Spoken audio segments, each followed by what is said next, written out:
Hi, my name is Corinne, and this is my analysis on Willoughby Tucker, I'll Always Love You, focusing specifically on why I believe that Willoughby Tucker survived the tornado and is in fact alive during the events of Preacher's Daughter, and just also generally my opinion on the relationship because I have a very strong opinion about their relationship. So, there's that. If you're not familiar with the story of this album, I would highly, highly, highly recommend you go learn about it. So this video will make a lot more sense. And if you do decide to come back, welcome back. Can't wait. Love to have you here. None of these characters, none of this music, none of it belongs to me. It all rightfully belongs to Hayden and Adonia. And then lastly, I will not be editing this video.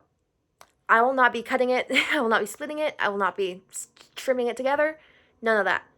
It's the middle of the night, and I'm lazy. So if I don't make sense at times, if like the video is messy, I apologize. I'm not doing anything. So without further ado, let's get started. Starting off strong with House of Nebraska. So I'm going to be speaking on this just as if it is from Ethel's perspective, because it is a very, very popular theory right now that House of Nebraska is, in fact, from Willoughby's perspective. But since that is not, I am very sorry. My nose piercings are they're out of place. But since it is not confirmed that it is from Willoughby's perspective, I will be speaking on it as if it's from Ethel's perspective. And the main thing I just want to say about this is the line, "Your mother calls me sometimes to see if I'm doing well." But if I am not mistaken, Willoughby's mother left him when he was very, very young. Willoughby has not had his mother in his life for ages. And it could have gone over Ethel's head. I do believe it could be a possibility. I don't, there's a fly right there. I don't have a very solid backing on this because I don't really have anything I'm trying to back up. But I do have a few ideas on this. So one, we do know that can you see you can see my glue, ew. But one, we do know that Ethel is an unreliable narrator. Okay. Number two, I do believe that it is a possibility I do believe it to be a possibility that Ethel just forgot that his mom left and somehow believed that his mom was calling him based on her character, and the idea of a lot of the Willoughby Tucker album is focused around the idea of Ethel not truly seeing Willoughby and only seeing him for the idealized version she had of him in her mind. So it's possible that she could have glazed over that by kind of escaping into her mental version of Willoughby. And then third, on why I think it's a possibility that she forgot, is it has personally happened to me. Someone I was very, very close with completely forgot a very, very significant event in my life that was very impactful, and I could not believe that they had forgotten it, but they did. So it's a possibility that I believe it to be a possibility that Ethel just somehow completely glazed over this event in Willoughby's life. And I don't know who she would have thought was calling her otherwise. I'm not sure. But all right, there's my little blurb on that. And then next we have Janie. Janie, this is not really about Ethel being not this isn't really about Willoughby being dead or alive. This is about Janie and Ethel. So, I have a lot to say on this. I love Janie. All right, so we all know that phrase, "Please don't leave me." It is on merch that she's selling on tour. It is on the poster that was given out during the album release listening parties at record stores. It's a very big, it's a very well-known line in this album. It's very significant. It was made very clear that it was a significant line. And which song is it in? Janie. Exclusively about her best friend, who Willoughby is mentioned nowhere in this song. This is about her best friend. And this very, very, heavy phrase was used in reference to Janie and not Willoughby, along with, it's very important, the line, "I will always love you." The only time we see that phrase associated with Willoughby in this entire album is the title. Again, I could be remembering wrong, I could be very wrong, but if I remember correctly, love is not used to reference Willoughby in the entirety of this album, aside from the title. It is only ever used for Janie. And and then there's another thing I want to add of it's also very clear in the Willoughby Tucker album that Ethel does not really put in effort to maintain relationships. She doesn't put in a lot of effort to maintain that.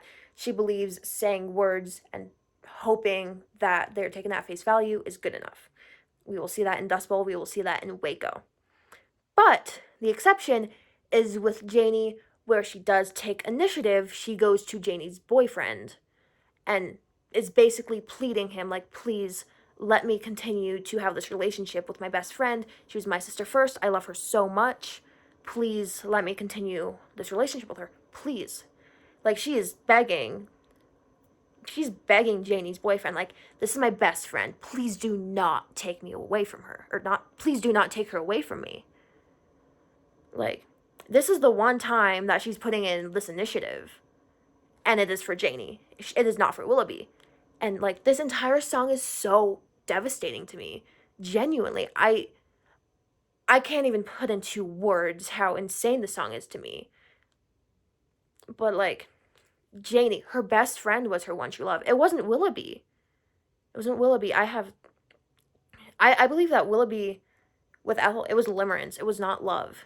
I suspected that it wasn't a great relationship since even, like, before the release of, like, the Willoughby Tucker album, I have, like, voice notes to my mom where I was talking about, like, the lyric in Thoroughfare, where I'm like, there's a line that says, like, for the first time in a long time I've met a man who wasn't angry, which implies that Willoughby was very reactive. He was angry. He lashed out. So I'm like, okay. Like, I never really believed it was all happy-go-lucky. Like, obviously Ethel would paint it out to be, as she's an unreliable... I cannot talk, I'm so sorry. An unreliable narrator. Okay. Here we go. Okay. I think I got it all out. We'll see. Alright, Nettles. I have a little blurb on Nettles of that picture on the wall you're scared of looks just like you. We all know that Willoughby's father is, like, not great. He was abusive, he's traumatized, he served in Vietnam, so I'm assuming because he was military, he was also not very present. Willoughby does not want to be like his father. He does not want to hurt people that he cares about in the same way that he has seen his father hurt people. Reasonably. But in this line of that picture on the wall you're scared of looks just like you, that implies that he's developing or already has similarities to his father, like traits, behaviors, whatever. That implies he already has similarities, which obviously he does not want to do, and I believe that could be an influence in him leaving her of, I do not want to hurt you. Therefore, I will take myself out of the equation, so I don't impact this. And then, super quickly, also is the line, like, maybe you're right and we should stop watching the news because, baby, I've never seen brown eyes look so blue. And in the genius annotations that were made by Ethel herself or Hayden herself and co-signed or co-signed by Hayden. I don't remember if it was co-signed or written by Hayden, but it was basically like Willoughby is super focused on the future. He's very concerned about the future. Ethel, on the other hand, is not. Nettles almost in its entirety is about Ethel's fantasies for their future of their wedding, like happy-go-lucky. Whereas Willoughby, he's like, we got shit to do, man. Like there's a lot that we need to prepare for, and obviously it was very concerning to him. So it's also possible that could also be an influence of they clearly were not looking for the same things. Ethel was a lot more present or hypothetical. Willoughby was very, we need to prepare. They were not similar like that at all. All right, Nettles, or not Nettles, we just did Nettles. Dust Bowl. Ooh, I have a lot on Dust Bowl. You're not even ready. All right, I don't even know where to start. I'm not even gonna lie. Ooh, okay. I'm gonna try to like chunk it up. So we got a couple quotes to start off of all of Alabama in front of your eyes, but all you could see was me. And then tend to the row of your violets with your eyes all over me. Alabama won first. Alabama represents the big picture, like the world, Willoughby's future. But like he has all of that in front of him. He has his entire future ahead of him. But no, because he's focusing on Ethel. Like he has this entire thing to look at, but no. That like his high school girlfriend that's right next to him, no. He's distracted by her. He's not focusing on his future because Ethel is demanding all of his attention. And oh my god, the way I talk about Ethel as a character in this is gonna make me sound like I have a personal vendetta against her. But like, okay. And then next line, we got tend to your row of violets with your eyes all over me. I believe that the violets represent like Willoughby's personal character, his growth, like his mental health, his future, like represents a lot. And he's trying to tend to this row of violets. He's trying to take care of them. He's trying to reap as best as what he sows, basically.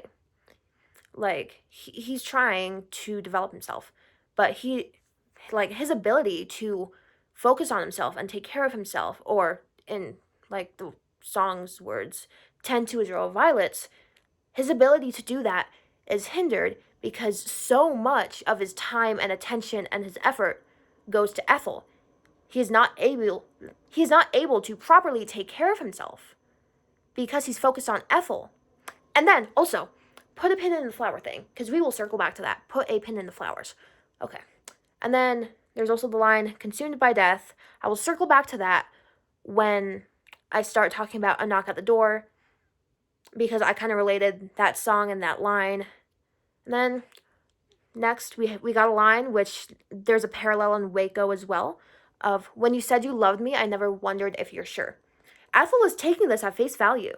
She's not expecting like actual actions to be taken for her to believe like, oh yeah, Willoughby loves me. No, he said that he loved her, and Ethel's like, hell yeah, I totally believe you. Like, she's taking this at face value. And we will also see this again in Waco, where she's like, yeah, I probably should look deeper into this, because this is just very clear that she believes saying something is sufficient and doesn't really do actions, but she did for Janie, you know? All right. Ooh, okay, next. I have a lot to say on this next one of you were kind, dying to tell me. You'll wait if I have to make sure. Ooh, I got some statements on this. I got some statements on this. All right? Okay. So, we all know, like, what was I saying? Yeah. We all know that art that Hayden herself made for this album of Willoughby and Ethel in that like field of nettles where the text on the photo says you were kind, comma, dying. It took me like way too long to realize that from Dust Bowl. It took me like a solid 2-3 weeks after the album release to be like, hold on, hold back up, wait, that's from Dust Bowl. It took me way too long for me to realize that, but it is, and I have some stuff to say. All right.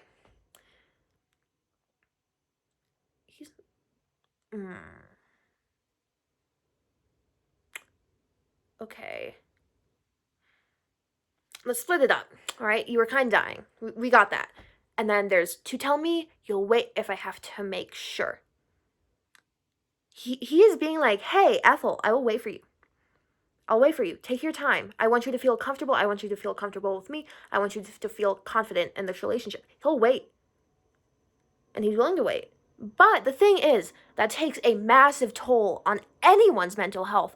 You are waiting for someone to be prepared to be associated with you in that way while still bending over backwards for them, giving them so much of your time and energy without the actual commitment to that. That is incredibly mentally draining to anyone.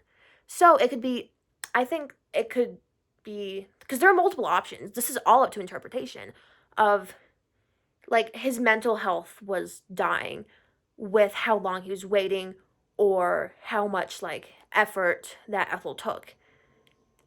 It's there's a lot of options, but it's definitely, it does not stop at you were kind dying. It does not stop at that. There's a lot more. And then there's a last little blurb that I want to say before I move on of Bloodstained Blonde. The thing, I don't know where I'm going with this, but in my head I'm like, "Oh my god, it's like red hands." Like your hands are stained red. Like caught red-handed. All of that fun stuff. We all know that term. Like caught red-handed. But that red represents blood. We all know that. That like caught red-handed, that red represents blood. You were caught doing something you shouldn't, or like you were caught impacting something severely. Um, but the idea of blood-stained blonde, but you also have blonde, which is for your hair, which is on your head, which has to do with your brain. So I think it's a possibility that this line represents the like his mental health almost. Like in A Knock at the Door, we learn that he does have like pretty direct experience with death. That would definitely play a toll in that. Like not toll. That would definitely play a part in a very bad mental health. Like he could be like destroying himself in his mind.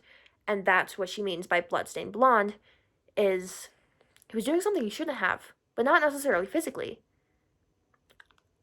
I don't know what it could have been. I don't know where I'm going with this. I just really wanted to mention that. All right. Next up, we have A Knock at the Door. So we're going to be circling back to a couple things in Dust Bowl that I mentioned. So, but first off, I see A Knock at the Door as basically a reference to the Grim Reaper. Like, you know, the whole thing where it's like the Grim Reaper shows up. It's like, I'm here to take your soul. Let's go to like purgatory or heaven or hell or Chili's or like Taco Bell. I don't know. Um, this is why I didn't get the job because I kept taking the dead people to Taco Bell.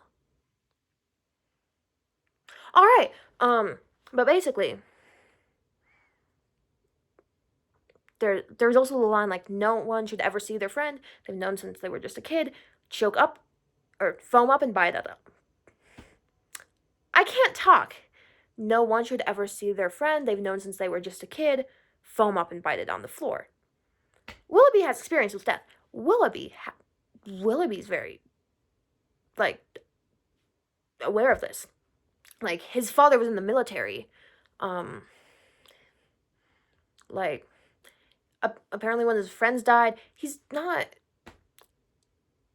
very impacted by this, which circles back to this line in Dust Bowl, consumed by death. That doesn't necessarily have to mean that Willoughby is dead, because death is something so extreme. It can consume you. That could be what that line means of consumed by death. He's so like he's around it all the time. He's involved in very extreme like cases of that. Like he's like front row seat for some of this. It's very easy for that to consume your mind. Something that extreme, definitely. So, all right, and then a little bit before knock at the door, we also have like you ain't scared of no knock at the door. Like that, in my opinion, like I personally see that as like Willoughby is not as scared of change as Ethel is, like at all. Ethel, like, she does not like the idea of change. Like, she is ignoring the actual change happening in front of her and Nettles, where she's focusing on their wedding and their happy future instead of what is actually going on, what is actually important.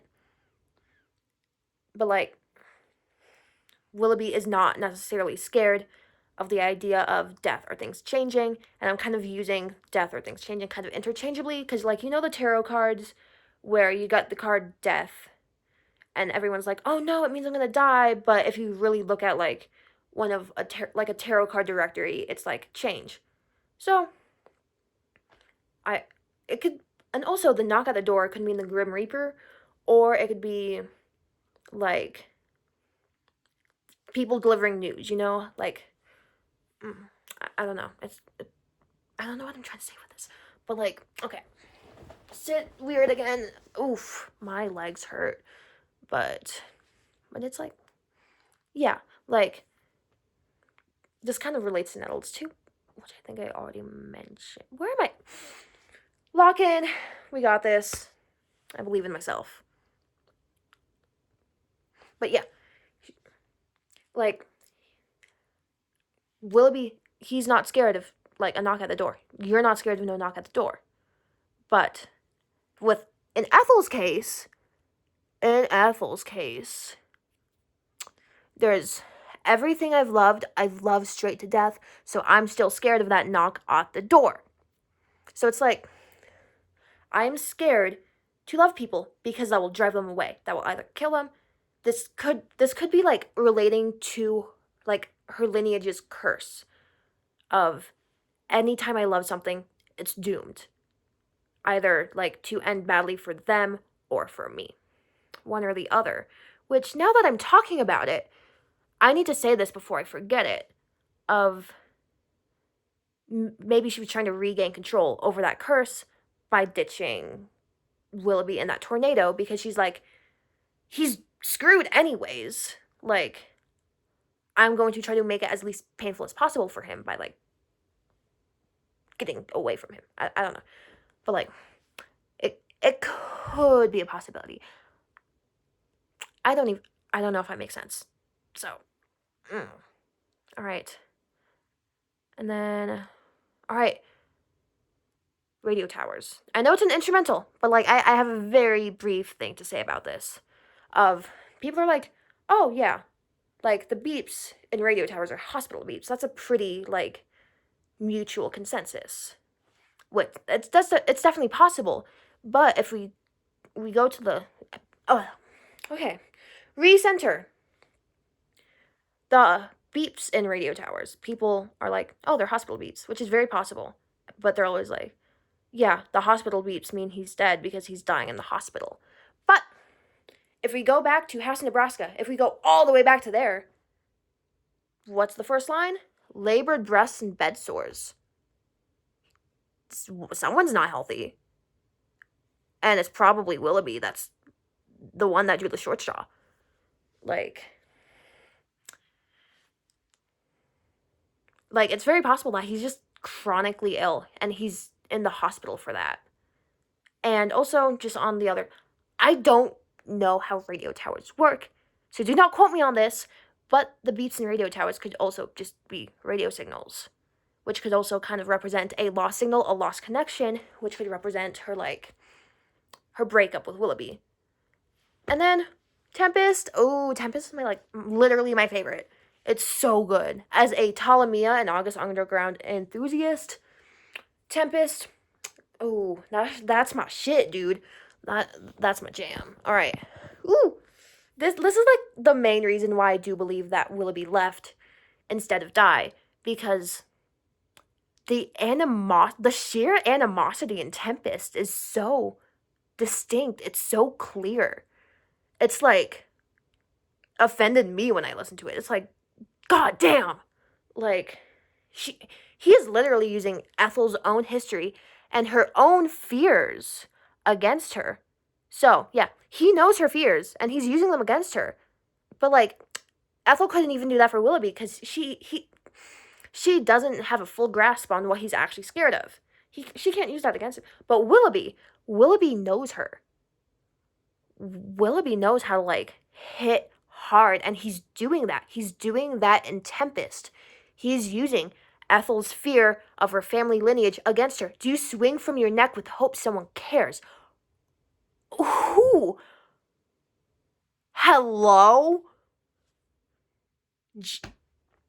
I think we're all too desensitized to that line. Because I see it mentioned, and I see people be like, oh yeah, this line's important. It is so important. Because he's taking all of Ethel's insecurities and throwing it right back at her because he's lashing out like a storm. And then, remember that pin I told you to put into the flowers during Dust Bowl? take it out. We're bringing the flowers back. Because pick your flowers. Pick your flowers. Dust Bowl, the row of violets. Ethel is the one reaping the benefits of all of Willoughby's very hard work. She is taking his row of flowers that he was tending to. She is taking his effort, his self-growth, and she is reaping the benefits of that. She is uprooting, like literally pulling out of the ground. She's picking flowers. She's uprooting all of like his effort that he has put into himself. She's uprooting that just to be like, yeah, my boyfriend. And then and then also, Tempest is also the name of a Shakespeare play. I'm not familiar with it because I'm not very familiar with Shakespeare. I only really know Romeo and Juliet and Hamlet. So I can't really say much about this, but I do know that the protagonist got exiled from his community. And I feel like that's worth mentioning. It's a Shakespeare play where the protagonist got like exiled. So, but when it comes to just like the general consensus of Tempest, it's like Willoughby's realizing that Ethel has like never seen him for who Willoughby truly was, and he's not going to be able to keep pretending. Like, remember what he said in Dust Bowl of like, I'll wait if you have to make sure. Waiting and this like game of just like, how long will this be? It's getting too much. It's killing him. He can't pretend to be like this fake, like he cannot act as her idea of him anymore. Like, not in a situation this extreme, because in Tempest, this is the storm that hit Shady Grove. That's a very extreme situation, and sometimes those are the times you realize I can't keep this up. Like, this ain't possible, dude. All right, so Tempest, yikes. There's so much. Oh, and then I kind of skipped over this note I had on Tempest of he could be self-sabotaging to avoid being hurt, because like, I can lead you to bed but it can't make you sleep. I've heard that before from someone who leaves, which is probably his mother. So if he's like, hey, I think you're gonna leave me just based on like what you're saying to me, it's possible that he's like, either I'm gonna hurt her, she's gonna hurt me, I should just leave, get it over with, it's easiest for both of us. But again, who knows? None of this is really confirmed. And then finally, we got Waco. That's like the big guns. All right. Waco. In my opinion, it has very, very similar like vibes to Some Bleach Flies, where it's a lot more of like a self-reflection than a mourning or grief song. Because, like, okay, bear with me on this, because I'm not very eloquent. I can't phrase my thoughts very well, but we got death and then we got a breakup. When someone dies, it is very, very, very easy to continue living in a delusion of, oh yeah, they were this person I had in my head, and like they didn't hate me, and we loved each other and we were going to be together forever, but we couldn't because he died. It's very easy when someone dies to hold on to that delusion, because when someone dies, then that is the end of the information that you get, unless something comes up later. But that's the end of the information. Therefore, like, you have nothing to reflect on. Like, obviously, it's possible to be like, someone dies and you're like, oh, wait, my bad. And then actually reflect on yourself. But with Ethel's, like, very clear mental health, that's not something she'd probably do. She probably wouldn't self-reflect unless she had, like, a definitive, like, statement to reflect on. Which is why I believe that, like, they did break up. Because she even after her own death, she is living in this delusion about Willoughby. In Some Bleach Fly, she's like, oh, it will be a Willoughby, I'm still praying for the house in Nebraska. She is literally in her own death. she's still she's still talking about Willoughby. She is still living in this illusion about Willoughby after her own death. So clearly, if Willoughby died, that's not going to stop her. But if Willoughby broke up with her, that would explain a lot of the self-reflective themes in Waco, Texas. Because if they break up, he will probably give her the reason that he is leaving her, which is probably something along the lines of, you do not see me as a person, I need to focus on myself, something like that, which will then in turn make Ethel kind of have to self-reflect, like, oh, okay, whoops, sorry dude. But like, the song just overall reinforces this idea of limerence versus love. Like, did I hold you facing away from me? My baby acts cool, but we all know something ain't right, you know? You know what I mean? Like, it's like, oh, wait, did I hold you facing away from me? Like, did I just, like, I kept you this close to me for this long, but, like, I didn't, your back was turned to me, like, this entire time? I didn't see the true you? Like, you were turned away. You were prepared to go. Like, if we're talking about body language, if he is turned away from her, he's, like, gone. And then, my baby acts cool, but we all know something ain't right. All. He acts cool. He's not giving up this front for Ethel because he knows he knows that she's not really going to take it seriously. So he's still putting on this front for Ethel, but like also Ethel's not entirely stupid. She can tell hey, something's wrong. Like, oof. And then hang the pictures where the world can see them. I'm like, maybe this could mean that like this relationship was for like superficial comfort or like outside perspective because, all right, I'm gonna go get to my age now, but like, you know, when you got a couple people, especially in like middle school and high school, they start dating, they start posting each other all the time on their like social medias or whatever, and just looking at it, you can tell like this is not gonna last just because they're so focused on this outside validation that they are constantly posting about it. Like you can just call it like they have like 2 months left tops. They're gonna break up, or it's like she's displaying this. It is for people to see. It is something to influence people's opinion on Ethel because of who she's dating. She's very very open about this. Like she's clearly not hiding it. She wants people to see this. Maybe specifically also Holly too, because we all know that she was jealous of Holly in Fuck Me Eyes. So it's like, hey, Holly, I got your man, even though like Willoughby was never Holly's man in the first place. It was just Ethel being Ethel. I don't know. And then this is the parallel with Dust Bowl I was talking about, where you know it's true because I've said it to you. Parallels with when you said you love me, I never wondered if you're sure. It's like she is taking everything at face value. Like she is saying these things and expecting Willoughby to take this at face value like she did when he told her that he loved her. Like she expects Willoughby to take these things at face value, even though that's not reasonable. She needs to do stuff to support that, which she does not do. And then watched as you walked away from me. This I'm gonna be taking this line very, very literally.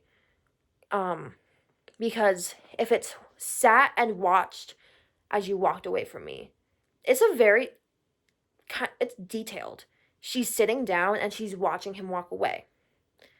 Like they met up, they had a sit down conversation about this, and then Willoughby was the one to close it up. He is the one walking away because clearly Ethel doesn't want to give it up, even if she's not gonna try. But like, obviously, this only really applies if this line is literally, as in she was literally physically watching him walk away. But I do believe that is the case just because of the sat and watched, as in like she's passive in this. They already had that conversation. She knows there is no longer anything she can do. She's passive. She's sitting down. She's not chasing after him. And then, I'd rather die than be anything but your girl. You want to know what she does? She dies. She's no longer his girl. The thing is, if he died, I think it would be very, very likely that Ethel was like, well, I'm still his girlfriend, even though he's dead, because we never broke up and love beyond the grave. You know? Like, I believe that she would continue labeling himself as Willoughby's girl if he did die, because then she could continue living in that delusion that I mentioned earlier, when it's like if someone died, it's so much easier to live in that delusion.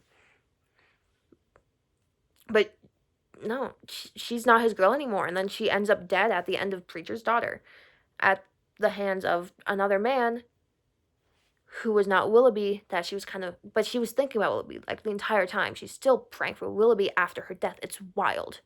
And then just at kind of the end of Waco, we have wait if I want. Like, you're right, I can wait if I want.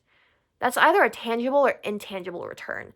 I don't know what exactly she's waiting for, but tangible and intangible. It doesn't necessarily mean like the tangible one could actually happen, but it's like the most quite literally physically logical choice of, it's either he has a tangible return and he has a not so tangible return. Either he's alive and he could come back to this relationship, or he is dead.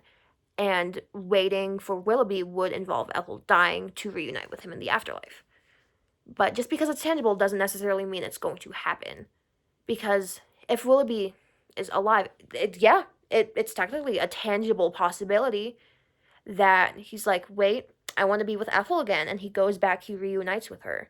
That's it's a tangible return, like that physically could occur. But if it's intangible, and it's her death that would reunite them, it's still like, and like that line's like, it doesn't really support or like diminish like one, like, oh, he's dead or oh, he's alive. It's just kind of like a, like, he's either alive or he's not in this. It just really depends on how they could be returning to each other. I don't even know how to wrap this up, because I could talk about like this entire universe for so long.